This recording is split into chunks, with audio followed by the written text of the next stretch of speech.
کوشش ہوگی PMLN کی کہ کسی طریقے سے وہ نواز شریف کو اس سسٹم میں بینیفٹ کر سکیں, وہ کیمپین کر سکیں, ان کے اوپر نااہلی کی تلوار ہٹ جائے, پولیٹیکلی ایک ان کو تھوڑا سا بہتر ان کے ووٹرز کے لیے ماحول ہوگا اگر ان کو پتہ چلے کہ نواز شریف اب نہل نہیں ہے, واپس اسمبلی میں جا سکتے ہیں. لیکن کیا یہ ممکن ہو پائے گا اسی شارٹ سپین کے اندر؟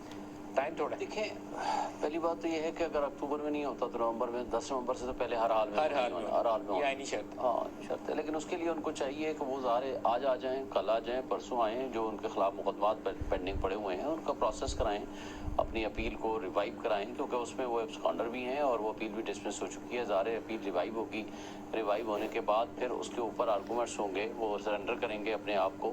اچھا, اپیل والا میں سمجھتا ہوں کہ کیس شاید ان کے لیے نسبتاً آسان ہو, یہ والا معاملہ میں سمجھتا ہوں ان کے لیے نسبتاً آسان ہوگا. جو مشکل مجھے چیز نظر آتی ہے وہ تاحیات نااہلی والی ہے. سپریم کورٹ کا فیصلہ ہے. بڑی امپورٹنٹ بات کی ہے. دیکھیں, جب سپریم کورٹ نے آئین کی تشریح کرتے ہوئے تاحیات نااہلی ڈکلیئر کی, ڈکلیریشن دی ہے نا آرٹیکل 62(1)(f) 62(1)(f) کو ڈیفائن کر دیا کہ بھائی یہ تاحیات ہے. اب اس کے اندر جب تک آپ تبدیلی نہیں کریں گے, آپ الیکشن ایکٹ کے اندر تبدیلی کر کے آپ یہ کہیں کہ 62(1)(f) کے تحت جو بھی نااہل ہوگا اس کی مدت 5 سال ہوگی, وہ ممکن نہیں ہے.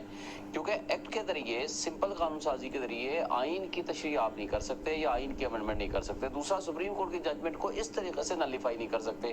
اس کی ججمنٹ کو, سپریم کورٹ کی ججمنٹ کو پارلیمان اس کے امپیکٹ کو نلیفائی کر سکتی ہے, بشرطے کہ وہ آئین میں پھر ترمیم کرے. وہ یہ نہیں کر سکتی کہ اس طریقے سے نہیں, پارلیمنٹ آئے گی 2/3 سے پڑے اس کے گی, بعد وہ جا کر تو وہ تو ٹرک کی بتی ہے, وہ اس کے لیے تو ابھی معلوم نہیں اگلی حکومت میں. تو بات یہ ہے کہ جیسے آپ فرما رہے ہو کہ دیکھیں, انسرٹینٹی تو تب ختم ہوگی کہ جب آپ سب کو ایٹ پار موقع دیں, سب کو موقع دیں کہ وہ پارٹیسپیٹ کریں ان دی پروسیس آف الیکشن. آج آپ اگر پی ٹی آئی کے سارے لوگوں کو بند کر دیں, ان کو اٹھا کر کے گھروں, ان کا دفتر تک نہ کھولنے دیں, ان کے گھر والوں کو آپ چھاپے ماریں, کسی کارکن کو آپ باہر نہ گھسنے دیں, نکلنے نہ دیں, تو یہ کوئی الیکشن کا ماحول نہیں بنے گا. 2018 سے پہلے PMLN کے ساتھ یہ سارا سلوک نہیں, ایسا سلوک کبھی ماضی میں نہیں ہوا. میں خود گواہ ہوں. دیکھیں, آپ یہ کہہ سکتے ہو کہ اس دفعہ انتخابی عمل جو ہے وہ اس میں فیئر پلے ہوگا. جو کچھ پہلے ابھی ہو چکا ہے, PTI کے ساتھ ہو چکا ہے, لیکن نو ان کو جو کچھ آزادی کے ساتھ آج بھی ہو الیکشن رہا کے عمل کا جو کچھ آج حصہ بننے کا موقع مل جائے. مجھے دیکھیں ندیم صاحب, جو کچھ آج بھی ہو رہا ہے, کیا لوگ اس کو فری اینڈ فیئر الیکشن کا انوائرمنٹ تصور کر سکتے ہیں؟ نہیں. کیا انوائرمنٹ, دیکھیں 3 مہینے بعد الیکشن ہے, میکسیمم آپ 4 مہینے بعد الیکشن ہے. انتخابی عمل میں PTI کو آزادی کے ساتھ حصہ لینے کا موقع پورا ملنا چاہیے, وہ نہیں رکاوٹ بننی چاہیے. لیکن یہاں میرا سوال اور ہے, ابھی وہ کہتے ہیں نا کہ بہت فاصلہ ہے اس اینڈ رزلٹ تک جو PDM سوچتی ہے کہ ہم حاصل کر لیں گے انتخابی نتائج میں. سپریم کورٹ کے اندر بعض معاملات ہیں, جیسے 16 ستمبر کا وہ انتظار کر رہے ہیں کہ بندیال صاحب رخصت ہو جائیں گے اور قاضی فائز عیسیٰ آ جائیں گے. قاضی فائز عیسیٰ صاحب کے اوپر کیوریٹیو ریویو ہے, اور میرا خیال ہے کہ ہو سکتا ہے کہ اگلے چند دنوں میں بندیال صاحب اس کے اوپر حکم نامہ جاری کر دیں. میری مختلف ووٹر سے سنتے ہیں چیزیں, اس سے میری اطلاع تو یہی ہے کہ وہ آ سکتی ہے چیز. اسی طریقے سے جو بینچوں کی تشکیل کا معاملہ ہے, وہ بھی سپریم کورٹ نے اس کے اوپر ایک فیصلہ دینا ہے.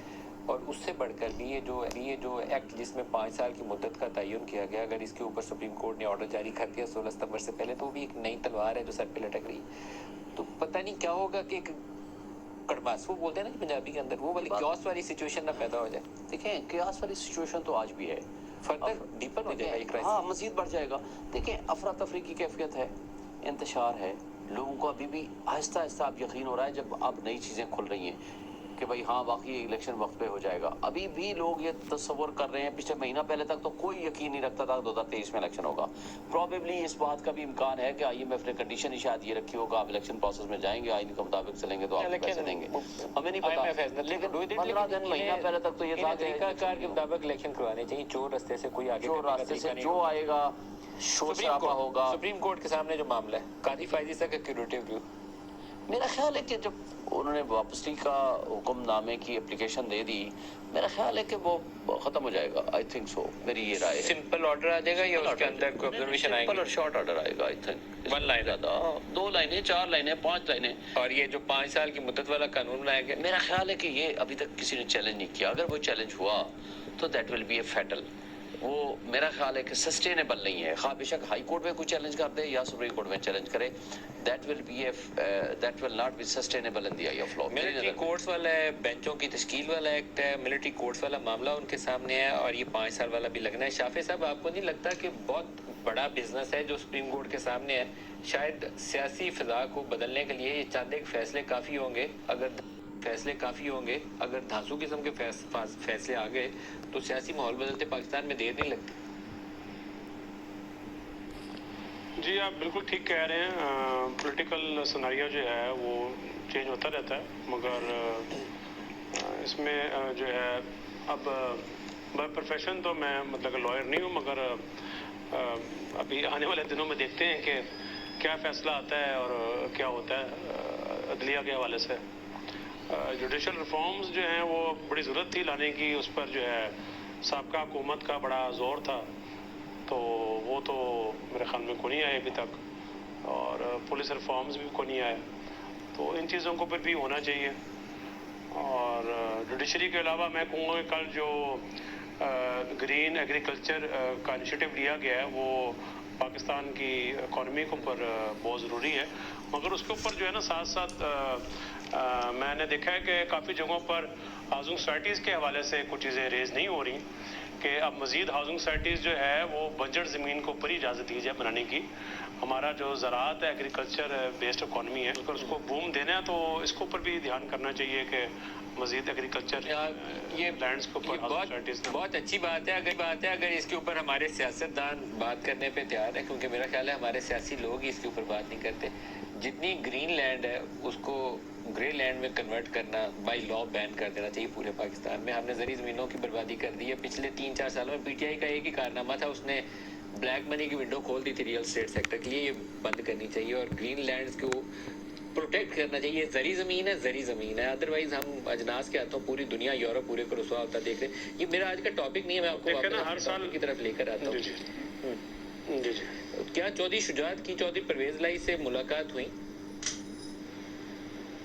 جی بالکل. چودھری شجاعت حسین صاحب جو ہے 3 بار گئے ہیں پرویز الہی صاحب سے ملاقات کرنے کے لیے. چل پوچھا ہے، کافی ڈسکشنز ہوئی ہیں وہاں پر. کیا ڈسکشنز ہوئی ہیں؟ اس میں جو ہے وہ بیسیکلی شجاعت صاحب تو یہ چاہتے ہیں کہ جلد وہ باہر آ جائیں، ہم بھی چاہتے ہیں کہ پرویز الہی صاحب جو ہے وہ جلد باہر آ جائیں، اور بظاہر ان کو جو ہے وہ اب اتنا وہ نہیں ہے، ان کو بس یہی ہے کہ جلد ان کی بیل ہو جائے. جس طرح دیکھیں نا شاہ محمود قریشی صاحب کی بیل ہوئی ہے، اور بھی کچھ پی ٹی آئی کے لیڈران کی بیل ہوئی ہے، تو اسی طرح ہی وہ چاہتے ہیں کہ پرویز الہی صاحب کی بھی بیل ہو جائے اور وہ جلد باہر آ جائیں. چودھری شجاعت نے پہلی ملاقات میں بھی چودھری پرویز الہی کو سمجھایا تھا کہ آپ پی ٹی آئی سے علیحدہ ہو جائیں اور واپس آ جائیں، پی ایم ایل کے ساتھ آ جائیں. دوسری ملاقات میں بھی یہ بات انہیں سمجھائی. پہلی میں چودھری پرویز سننے پہ تیار نہیں تھے، دوسری پہ سننے پہ تیار تھے، اور تیسری میں اس سے زیادہ کھلے کانوں کے ساتھ یہ بات انہوں نے چودھری شجاعت کی سنی اور مونس والا ایکسکیوز